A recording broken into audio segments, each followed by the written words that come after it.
आपको खाना बनाना अच्छा लगता है सिस्टर? खाना बनाना अच्छा लगता है ना? तो अगर मैं आपके घर खाने पे आऊं, आप कितनी चीजें बनाओगे? कितनी चीजें बनाओगे?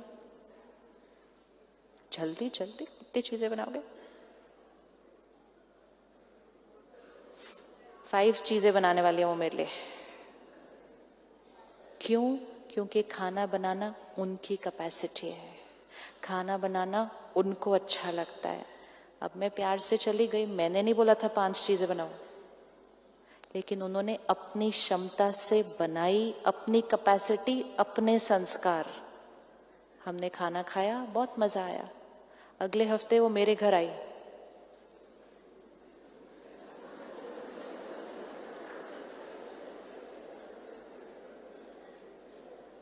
तो मैंने कहा चाय तो पी के आए होगे, 6 बज गए, और खाने का तो कोई ट्रेस दिखेगा ही नहीं। Now this is very risky.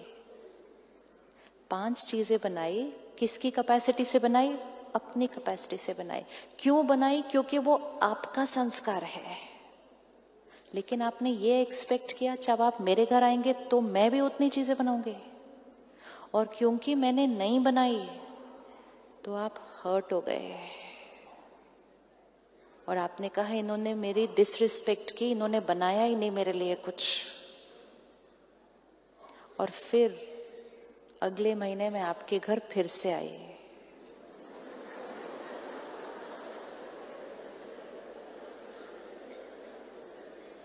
अब क्या बनाओगे? अब क्या बनाना है?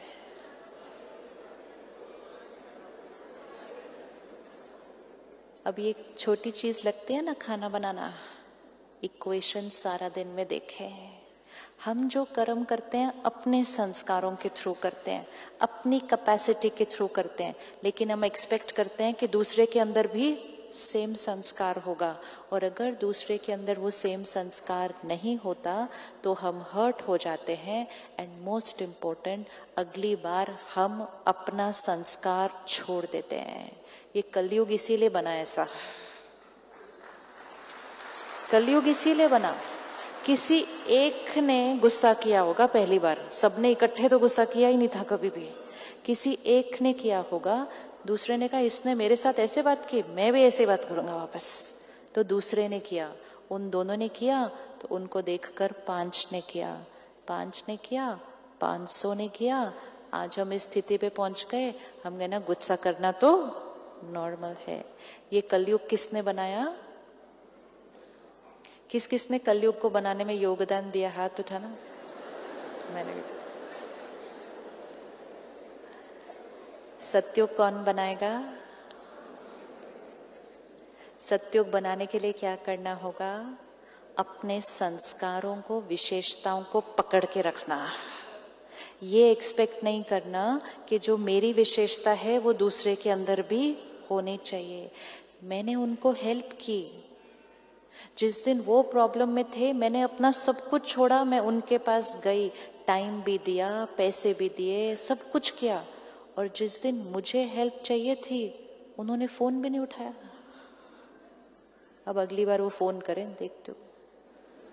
अपनी विशेषता नहीं छोड़नी किसी के लिए।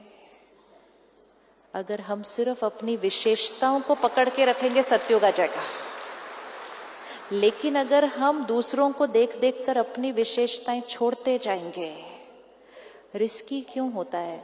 हर एक के पास अलग अलग है। उनके पास खाना बनाने का संस्कार है, मेरे पास नहीं है, लेकिन मेरे पास कोई और विशेषता है जो उनके पास नहीं है, लेकिन क्योंकि मैंने नहीं खाना खिलाया उन्होंने अपने खाना बनाने की विशेषता छोड़ दी।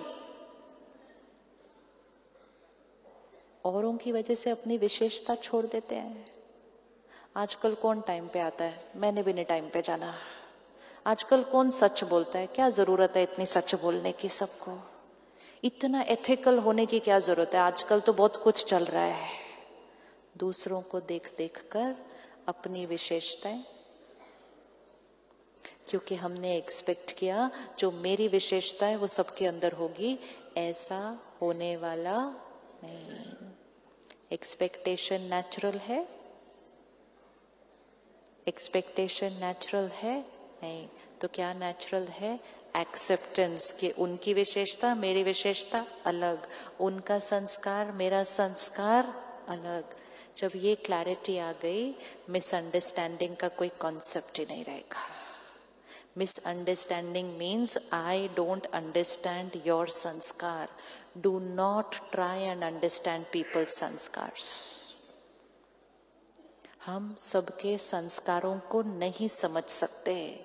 क्यों नहीं समझ सकते? क्योंकि हमारे पास वो संस्कार नहीं है जो हम दूसरे को समझ सकें। हमारी दादी प्रकाशमणि जी, वो कहती थी मैंने कभी झूठ नहीं बोला। उन्होंने नहीं बोला था अपने जीवन काल में। तो वो कहते थे मुझे समझ ही नहीं आता झूठ क्या होता है। Can't understand why? क्योंकि वो वाला संस्कार नहीं है।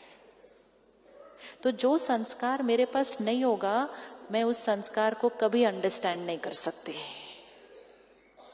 तो हमें प्रॉब्लम ये होती है कि आप ऐसा कैसे कर सकते हो? I just can not understand. Please do not understand, because we can not understand. We don't have to understand, we have to accept कि उनका संस्कार अलग है। अंडरस्टैंड करना मतलब मैं आपके संस्कार को फील करूं, पॉसिबल ही नहीं है, मेरे पास वो संस्कार नहीं है। तो अंडरस्टैंडिंग शब्द को हटाते हैं और उसको रिप्लेस करते हैं कि आई एक्सेप्ट योर संस्कार। तो मिसअंडरस्टैंडिंग शब्द खत्म।